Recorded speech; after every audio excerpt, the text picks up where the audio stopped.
This week on A Pickle Home Companion, the Squids decide to record one of their Zoom calls and a podcast is born.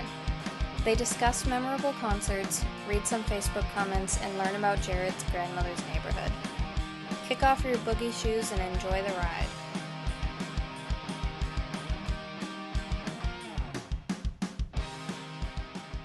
Hello, and welcome to all the many listeners out there.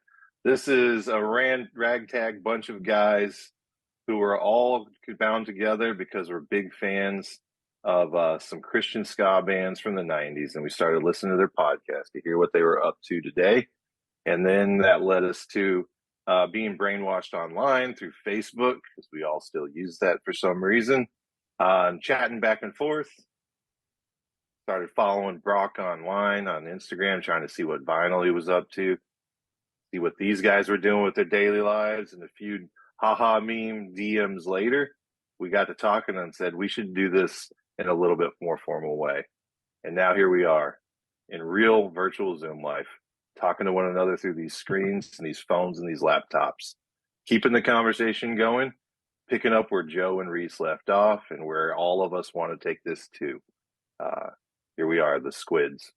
Yeah, and so our main thing is we want to continue the conversation that people are having on the Facebook page.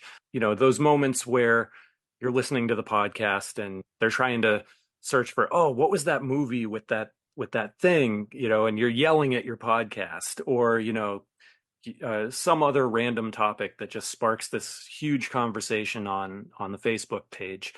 We want to kind of continue that. Yeah, definitely want to keep the conversation going and get people involved where they might not necessarily just kind of get lost in the old algorithm of the Facebook group and kind of put it in this discussion space. And, you know, we'll also have other things that we'll be doing, talking about what's going on with us.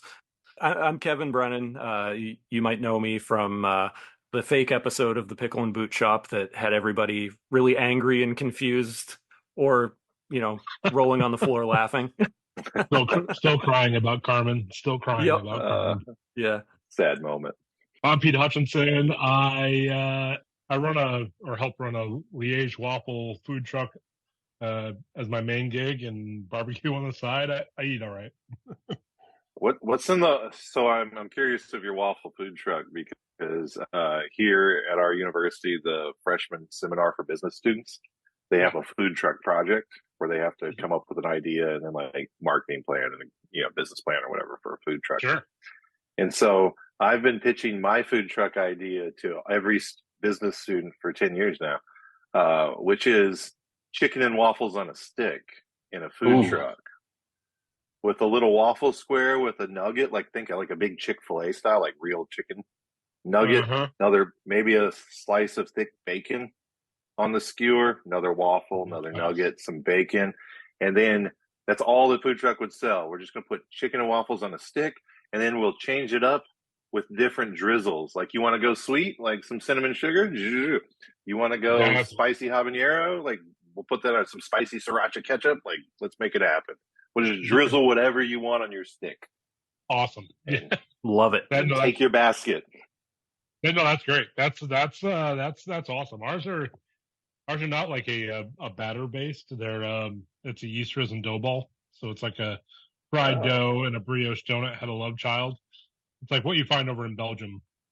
So our owner was stationed in Lille over on the border of France and Belgium, and brought these back, and they just took off. So nice. So it's not quite your like batter based waffle, you know, but it's so it's nice and chewy. It's got that caramelized pearl sugar on the outside. It's so good. I've had some waffles in Belgium that I really like, so don't like that. I can imagine. Yeah. Yep. No, I like that idea for a food truck though. That's because our chicken and waffles are our top seller. I mean, I did Newport Folk Fest last week, and we're doing Newport Jazz Fest this week. And so I just was down in Newport setting things up for that. And so, yeah, but I mean, those chicken and waffles go, you know. I have strong opinions about food trucks of like, I want to be able to eat it with one hand, preferably. I don't want a table. because I hate Yes. elaborate food truck food. Then you're standing outside with nowhere to Yep. sit, and you're like, I'm holding my whatever I'm drinking in my thing, and now I can't eat. So it smells delicious. It looks really good. Right. So And something I can hold in one hand and eat with the other is a winner to me from a oh, food exactly. truck. Oh, exactly. And we don't have our truck broke down, and he's not planning to fix it because we have a double decker bus coming from England. So yeah, Nice. the whole concept started off as a pop up, and then he was like, "I'm going to do this Kickstarter in 2017 to bring a double decker bus from England. They built it over there, and then bring it back here." And that is we're still waiting on that because pandemic shut everything down and all the trade embargoes and all that stuff. So we're still waiting on the double decker bus. But in turn, we still do pop ups. He got a food truck. Then he opened a restaurant like right after the pandemic, and then I came on to do his mobile side, and then our truck broke down, so we're back to pop ups. So we're in branded tents, so it works out fine. In fact, I like it a Right. little bit better than the truck because you have a little bit more room. But yeah, it's the same concept just in a pop up. And I'm Jared Fries. Like to chime in from time to time online on the old discussion page, follow up on some things the guys threw out there. And my proudest moment since this has begun was maybe catching Jeff Fortson from Squad 50 from the crotch in my face at Furnace Fest 2 years ago. Oh, I forgot that was you. That's phenomenal. Yeah. But we'll also have some other people popping in here and there from episode to episode as if one of us isn't available, somebody else will step in to fill in. So, you'll kind of see a revolving door of a handful of regulars on here. Yeah, I think we're all excited about the opportunity. I know I listen to the Pickle and Boot Shop while I'm mowing grass, and a lot of things catch my attention, and it's not the right time. I'm not going to stop and make a note or post. And then, I finish the grass. I have my post lawn beer, and then I forget all about it. And I was like, man, we should have talked about that. So to me, this is a chance to have those.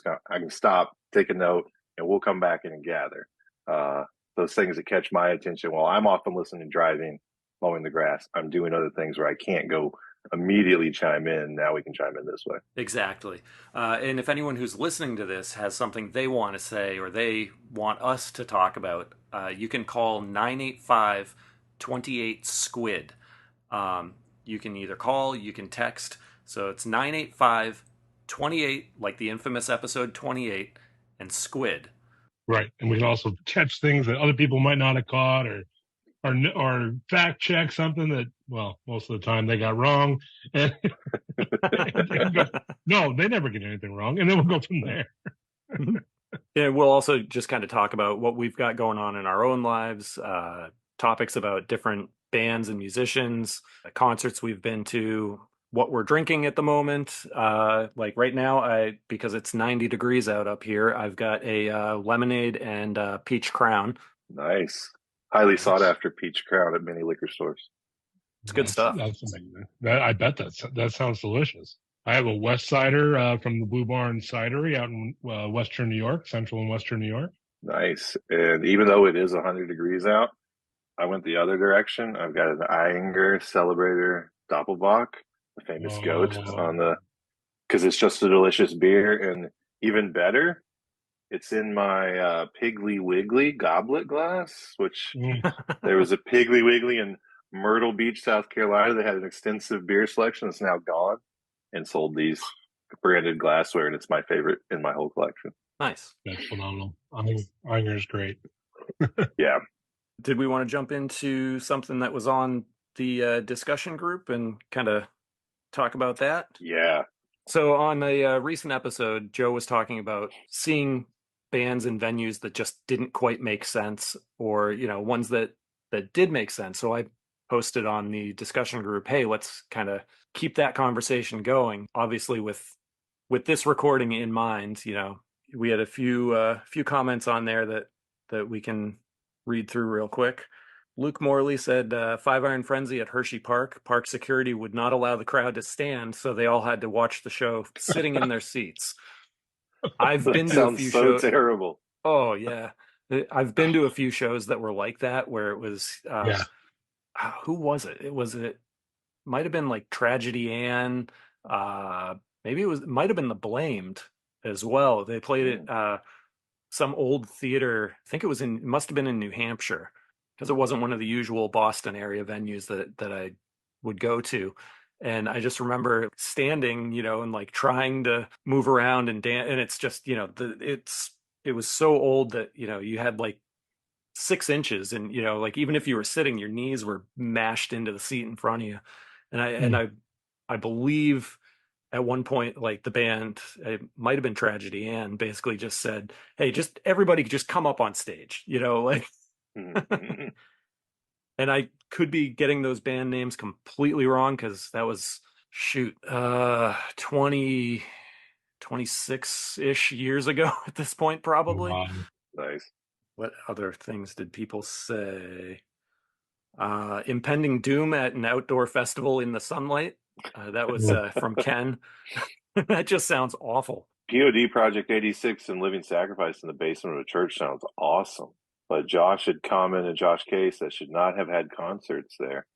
And I Yeah. guess it was the sound. He said the sound wasn't good, which I can get that. The church Oh yeah, basement for might not sure. have good sound.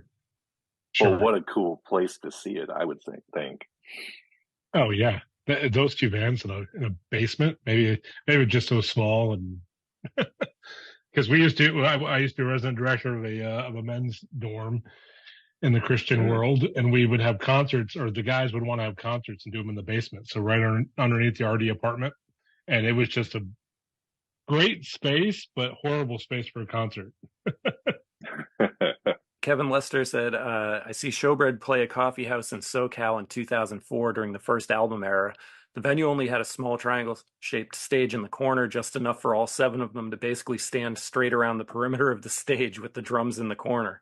In true raw rock fashion, they made the best of it. Every breakdown, they all headbanged to the left in perfect sync so no one crashed into anyone else. Hard to describe, but it was perfect and really funny. I love those fellas. That would be that would definitely be one of those concerts that like you never forget, just because it's so ridiculous. Right. Right.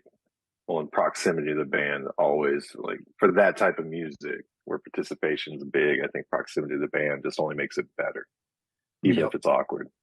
Yeah. Oh, I know when I was playing in Mustard, we played a few a few shows like that where it was just a little like 4.5 inch triangle stage in the corner. Well, the drum set fits on here. That's about it. I guess I'm standing on the floor. Right. Right. Kevin Duff said Mighty Mighty Boss Tones in a small club in Rochester, New York called Milestones. 3 nights in a Oh row. wow. Absolute chaos with them moving 2 top tables to have more people space. It was the shortest crowd surf I've ever seen. I'll cherish that concert forever. The dancing guy was practically dancing on me just by standing in the front. Sometimes I really want to move to that size city again so my kids can appreciate the club shows. I don't miss high school or college, but I miss those shows. Well, I didn't get a chance to comment on this thing. I've been to that club. It's to do something like the Boston's in there is a thing of wonder. Frank Paul commented that he loves the Boston's and he was sad he never got to go to a hometown throwdown. Being in the Boston area here, you missed out, dude. You really 100%. did. And if I could share the experience from being there with you, I would. But man, yeah, those were great shows. 100%. Weird shows I've been to. I saw the Moog Cookbook at Tower Records. So that was, bizarre, I don't know if you guys have ever listened to them. Yeah. I have not. No. Oh, you should check it out sometime. I would say, is these like Moog synths? Like, is that what it is? Yeah. Moog? Yep. Okay. Yeah. Okay. So they put out an album that was all like cover songs.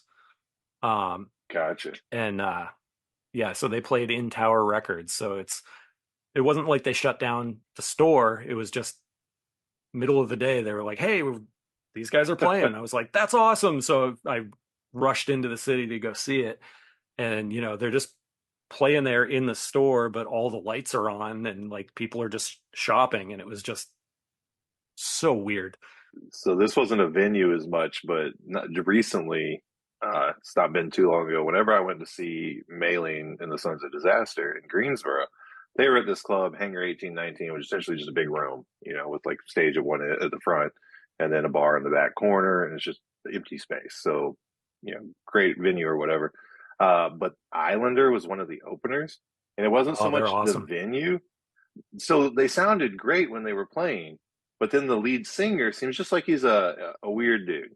Like seems Mhm. very like comic book nerdy, I would say. Is like in that kind of he had like garbage pail kids cards that he was giving out to people, and then he like passed it out to the crowd to like, hey, share these around. But after a song, he asked for the house lights up and then calls his mom on FaceTime because he's like, my mom, doesn't think that anybody cares about us, so I just want to show her this crowd and like let my mom be proud. And so I thought it was kind of a shtick or whatever, like a moment. So he calls mom, they talk a little bit. Well, he puts mom on the cabinets of like some of the amps or whatever, and like facing the crowd, and then they launch into a song, but they keep the house lights up. And this is an evening show, so they keep playing. They finish their show, they never turn the lights back down. So they leave the lights up for the rest of the show, and then they did a Roly Poly Pit. Have you seen one of these? No. So after some like a song or two later, mom's still on FaceTime, and his brother, I guess, is a guitarist or whatever. So it's like both of their moms. Mom's still over there in the cabinet on FaceTime, I guess, watching.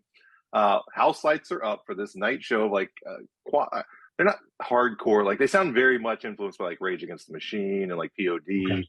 but good. Like when they're playing, they're good. But when they were talking, it got weird, and so his stage banner was just strange. And he stops and he's like, "We're going to do something different. Everybody in the pit lay down on the floor." And, it's a concrete floor at a music venue. I was like, "Who's like, no way, absolutely not, dude. If you want to Right. lay down on the floor, go right ahead. But I'll be back here standing up." So he gets a lot of the people in the pit to lay down, and is like, as soon as the breakdown starts, like, we're all just going to lay on our backs and spin in circles. And then that's what they do, and that was the pit for the song. And I guess it's called a Roly Poly Pit. And it was Huh. like house lights up, everybody laying on the ground spinning. So it wasn't the venue that was weird. All of a sudden, you're like, lights aren't supposed to be on for this. And then what he's doing here, it was the oddest thing. And I was like, man, when you guys just like turn the lights down and play, like you're pretty good. Like I've been enjoying it. But every time you start talking, it gets so strange. And from that to Maylene was just like such a transition of like just oddity That's that didn't amazing. seem to fit. It was a weird experience. Not Huh. because the band was bad or the place was weird, but the way they used it turned into like a very peculiar show. I saw Skillet Pan Man Band way back in 2004 at a Mennonite church with old wooden pews. So so think of that, people jumping up and down. I still have the rug burn from it, and you couldn't do anything. You had to go in your pew, and they wouldn't let you, go outside your pew, but you could jump as much as you wanted. But the space between, it's old Mennonite church style, so it was a really Right. weird venue for a rock show. Maybe 98 or 99, something like that. I saw the Supertones actually at First Baptist Tallahassee in the sanctuary, which was a traditional sanctuary with the double pews with the main aisle. And it was the same thing. Like you've got all these youth groups standing in their pews, and then like they're playing their show. Right. And you can do whatever you can do in a pew, but it's just kind of awkward and it's weird, and there's not really room to move around, and there's no real space to go. You've got an aisle and that little Right. bit of space, at the front before there's a stage. Right. But yeah, just strange in a church sanctuary, not Well, designed for movement. and this must have been 2000 then. Yeah, 2000, because that was that tour. Because he said that he's played a bunch of churches on this tour, and it's very weird. But they wouldn't let anybody up front. You had to stay, like, that little area up front was all secured off. So it was a weird place to get into a group for a show. So speaking of bizarre church shows, I have an amazing story for you guys. So my band I was in before I was in Mustard. Catch it? Yep. Relish. We ended up getting booked to play some youth group event thing at a church, and our drummer, something was going on and he couldn't make the show. But one of our guitarists was actually primarily a drummer, like when he does like solo project type stuff. Like he's an amazing drummer, better than our drummer that was actually in the band. So he kind of shifted over to play drums, and we got a coworker of my wife's that worked at Sam Goody to come in, and like basically we're like, hey, we need somebody. We're just going to do a bunch of MXPX covers, Goaty Hook, Slick Shoes, stuff like that. He's like, yeah, I know all the MXPX songs. I've got all their albums. I've heard of Goaty Hook, heard of Slick Shoes, heard of the Huntingtons. I'm in. Let's do it. We're like, okay, well, it's at a church. Is that cool? He's like, I don't care, man. I'm just happy to, to play. We're like, all right, cool. We get to the show, not realizing that probably 3 miles down the street, they were having a huge, not a conference, but it was like a summer bash type thing where they basically got all the, the youth groups from like all sorts of different churches, like regardless of denomination together, bouncy houses and dunk tanks and the whole shebang. So that's going on just down the street. We had no idea. We get there, we load in, get set up, and we're like, this is weird. We're supposed to start in like 20 minutes and there's nobody here. Like it was the dude who set up the show. And then there was like a bunch of, for lack of better terms, blue hairs. Yep. Yep. They were there and just to kind of make sure everything was okay. And, because this was apparently the first like concert that they were having. So I'm like, dude, I'm talking to my brother. I'm like, this is weird, right? He's like, yeah, I don't know about this. Showtime comes, handful of people kind of wander in, but it's all like adults. So we've got a bunch of senior citizens and a bunch of, like maybe 50-year-olds. And we play the show as quick as we can, and we're just like, we're gonna leave, and he's like, oh, no, you got to stay, we're doing like a little like sermon type thing. So he's up on stage. While he's up there talking, he starts to unbutton his shirt, and we're like, okay, what? Takes off his button down shirt. He's got a t-shirt on underneath, and we're like, okay. Then he takes off his belt, and we're like, whoa, what is going on here? Takes off his pants. He's got shorts on underneath. And then like he takes off his t-shirt. He's got like a tank top under that. And he like somebody like thankfully like came up and like stopped him. But it was something about I don't know. I don't even remember. All I remember is just him like up on stage, like starting to like take off his clothes, and like we're horrified. And we've got this, this kid who like wanted to play guitar with us, wasn't really sure about playing in a church. He wasn't a Christian. And then we got this dude just taking off his clothes, and I'm like, well, he's never playing with us again. But it was something along the lines of like casting off your sin or something like that. But it was a bad analogy and just absolutely insane. I bet that youth pastor was so proud of himself for the idea he had come up with. He was casting off everything that entangled him. Yep. He was like, I'm going to blow them away today, man. Wait till they see this one. And then they took the communion with the Doritos and the Mountain Dew. That's right. Oh, man. Well, that makes me think of this Kyle James comment about the Reliant K and Fillmore show at the strip club in Chicago, where they had the mirrors up still. So what I want to know is, did he jump up there and dance? That's the important question. We need to know. Let us know. And were the polls still there? What was it? Yeah. So do you guys have an opinion on that certain genres work best in certain places? I think I commented on the discussion page. To me, like the perfect marriage that I've ever been to was Lynyrd Skynyrd in Dothan, Alabama, in the rodeo grounds. Like it was the arena where they host a rodeo, and it was in the dirt, like on the ground. The stage was at one end of the dirt, and the audience was just standing in the dirt. And then you could sit in the concrete, like it wasn't even bleachers. It's just like the concrete seats around it if you wanted to be distanced from the band. But it was just, I felt like it was the full, I mean, it's a modern version of Lynyrd Skynyrd because this was 2001, maybe. But it was like stereotype. If you were going to pick someplace for like Skynyrd to like stoke a crowd and people to be excited, a rodeo arena with this Southern rock band in Alabama, because like you play Sweet Home Alabama in Dothan, Alabama, it's like the national anthem. Yeah. And it just hit so hard. Oh yeah. They stand and remove their hat. Yeah. Third day was the opener. For what reason, I have no idea. And they were like, the crowd hated them so much, just like from their first note to their last note. Some people turned around. So many middle fingers were getting flipped at them, just saying, screaming like, "We want Skinner," because they were just a Christian band and nobody was having Third Day, and so they had a miserable set.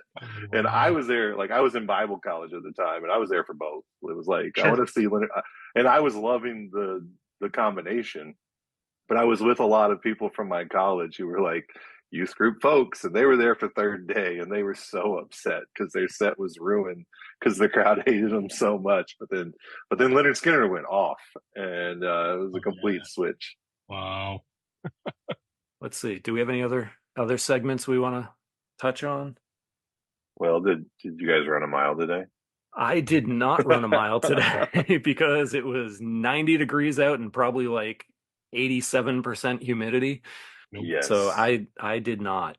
Typically, I'll go out on my lunch break. I get a half hour for lunch, so I basically give myself 10 minutes to drive from my office, typically either down to the canal or to the library, and then from there it's about a half mile from the library to the coffee shop at the end of the street, and then half mile back, obviously.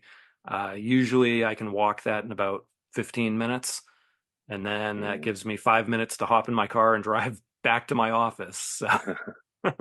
Gotcha. Right. I don't run, but I do walk, and I do I usually walk around our reservoir near my house, and I've distanced that out, and it's about a mile, give or take, unless I want to add neighborhoods, and that's a few miles. But that's usually what I try and do. But I'm getting that same weather that Kevin is right now, and no thanks. I mean, yeah. I'm sure it's chump change to you, Jared, but for us, it's a little warm. It's pretty brutal. I think my watch says it's 90 right now. So I think it was 95 actual temps. I'm sure over 100 with the heat index. And I haven't been outside. I worked late and got in early. It's a busy time. So nope, I did not. I did see Brock post his mile on his Instagram story. So he's still getting after it. What did you guys listen to this week? I think that would be interesting too, of like, not a long list, but like, is there one thing you're on to right now? Don't want to force anything on the Facebook page, but like the idea of maybe, I don't know, Sunday or Monday, what are you listening to? And just people list a thing, and then we all get new music.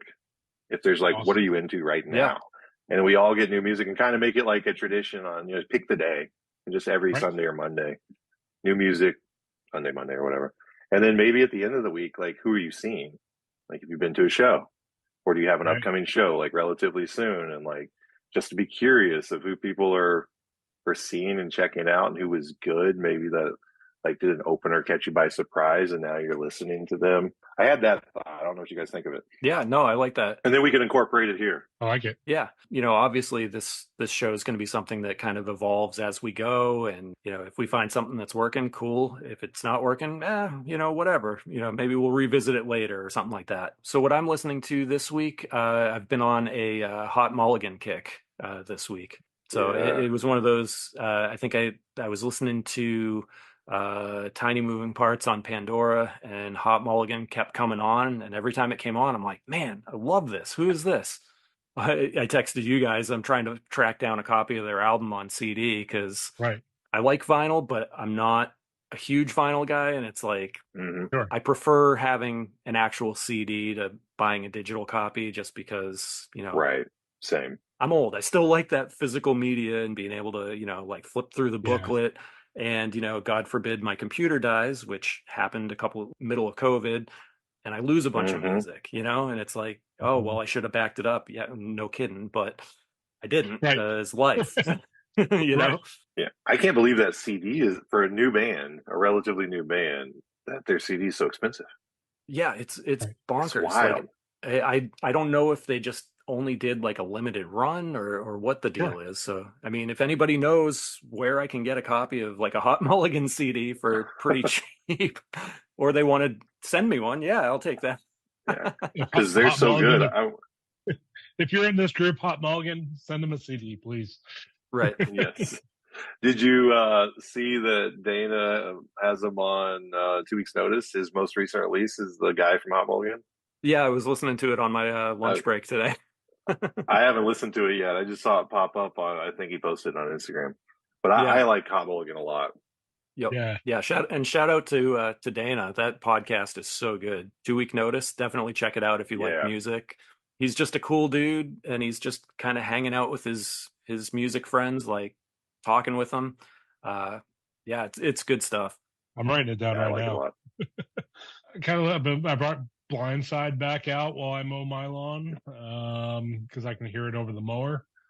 And then I've kind of been checking out a few different of the Newport Jazz Fest artists because we're going to be at the Fort stage with my line of work, and so Brittany Howard from the Alabama Shakes is going to be on the main stage or on our stage, and just all these different kind of jazzy bands is what I've been into this week.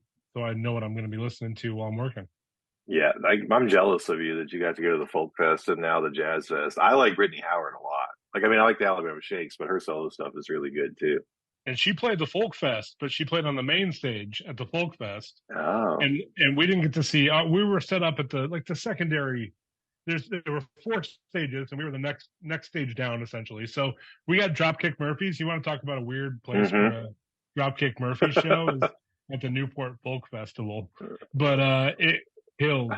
And they were talking there about how they had to move all the chairs out of the way, and they played this. And he said a thing from the stage about how the last place they played, they had all these white chairs set up, and the venue director was like, "No, you have to keep them this way." And he says, "Okay, that's fine, but know that you're going to have to replace all these chairs because our clientele doesn't want to sit in these chairs."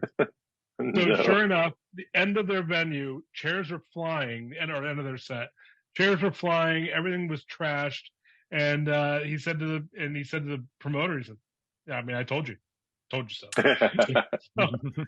But it went over really well at the Folk Fest. I mean, they I feel like it was the kind of crowd that could really, and it was more of a hometown crowd too, Right. because Newport is real close to Boston, so they knew what they were getting. No, that's cool. We had Dropkick. We had a surprise performance by Beck at our stage. We had Victor Wooten showed up with Corey Wong and a few people.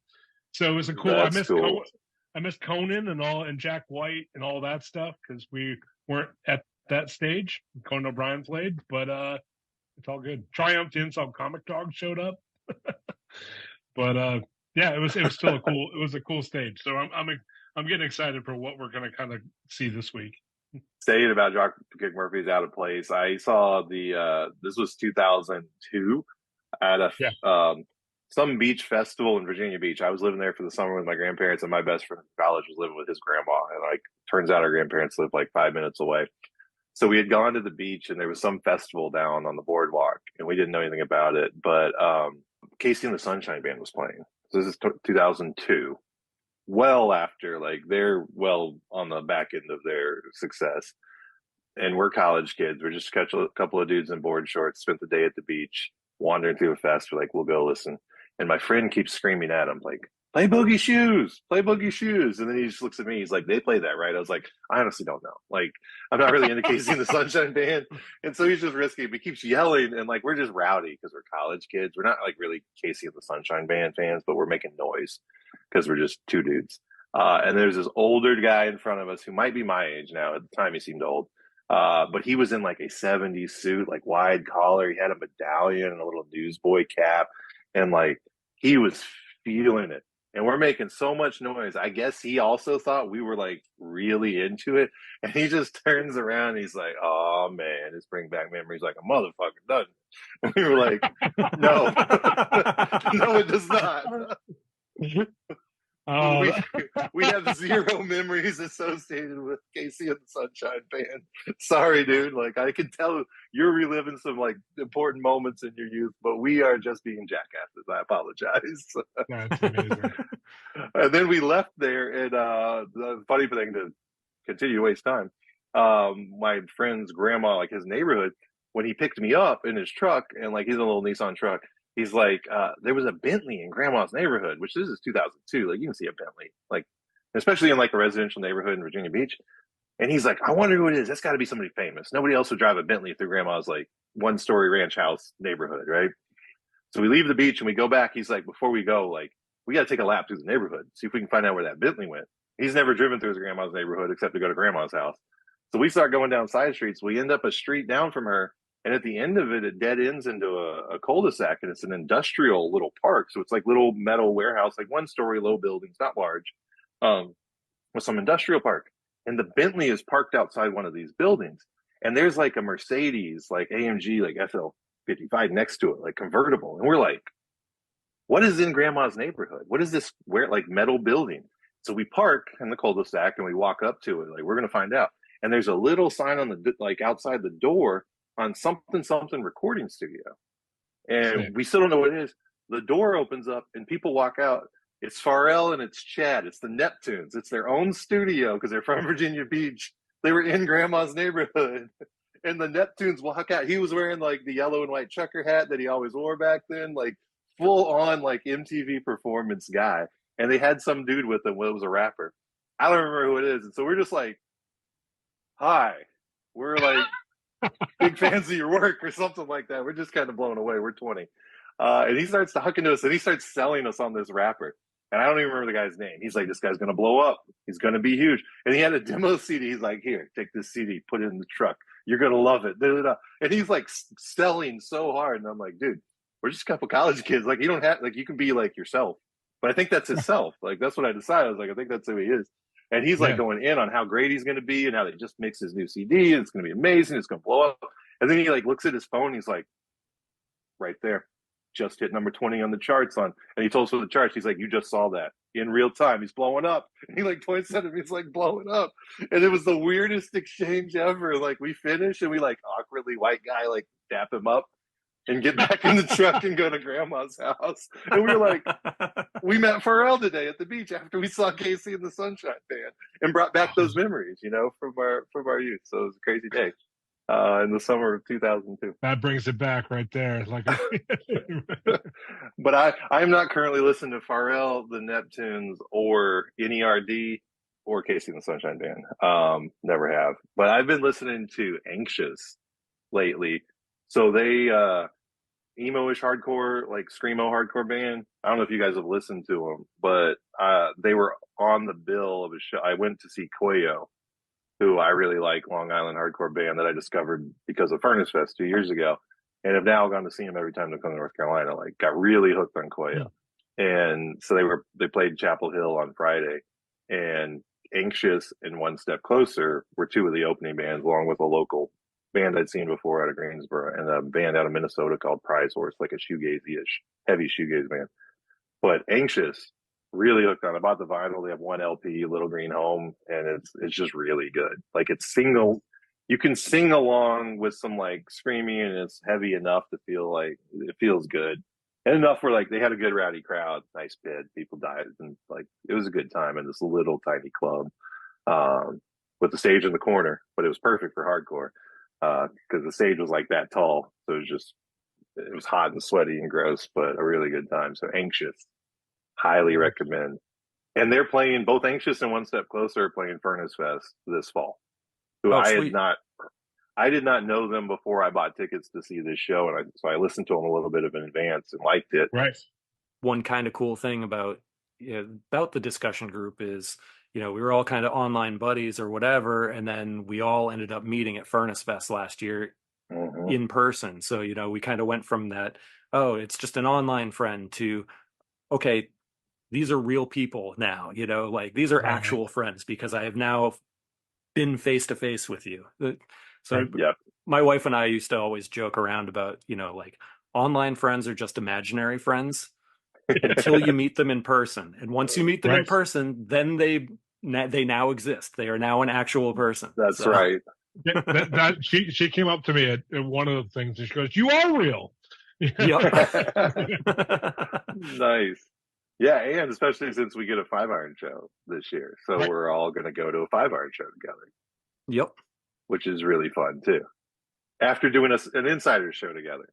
I got to see who's playing, up against them. That I might not show up. Well, if blind Of course. sides at the same time, we're obviously all going to blind side. Yeah, we're gonna throw down, And we're gonna jump them. watch it. Exactly. We're gonna jump them. We're gonna bring Reese, and we're gonna throw down. Hey, there's no barrier, so there's nothing that stops the fight while they're Nope. playing right now. Like Nope. it's go time. Exactly. Well, all right, it's getting pretty late, isn't it?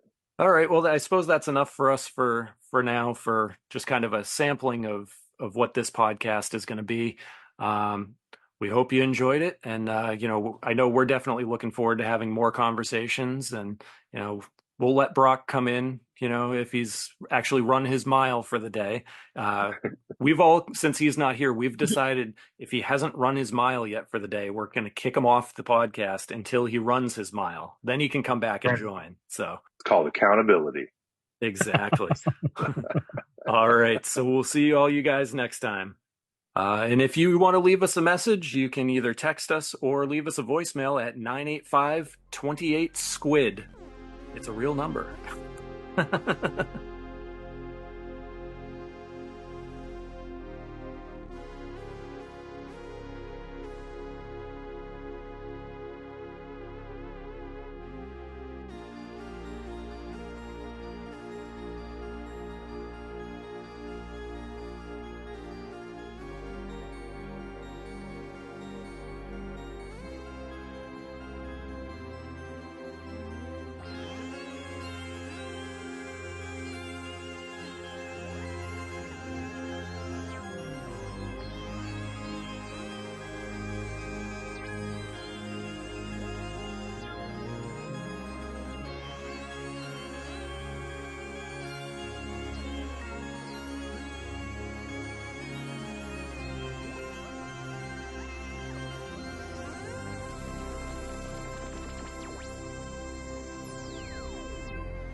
I won't spoil like two of the things that I added to the doc. Like I'm like, oh, I gotta tell these guys, but I don't want to do it yet. I want to save it for while we're recording, and hope I don't forget. Nice. Like I had this note about this. I don't know what else.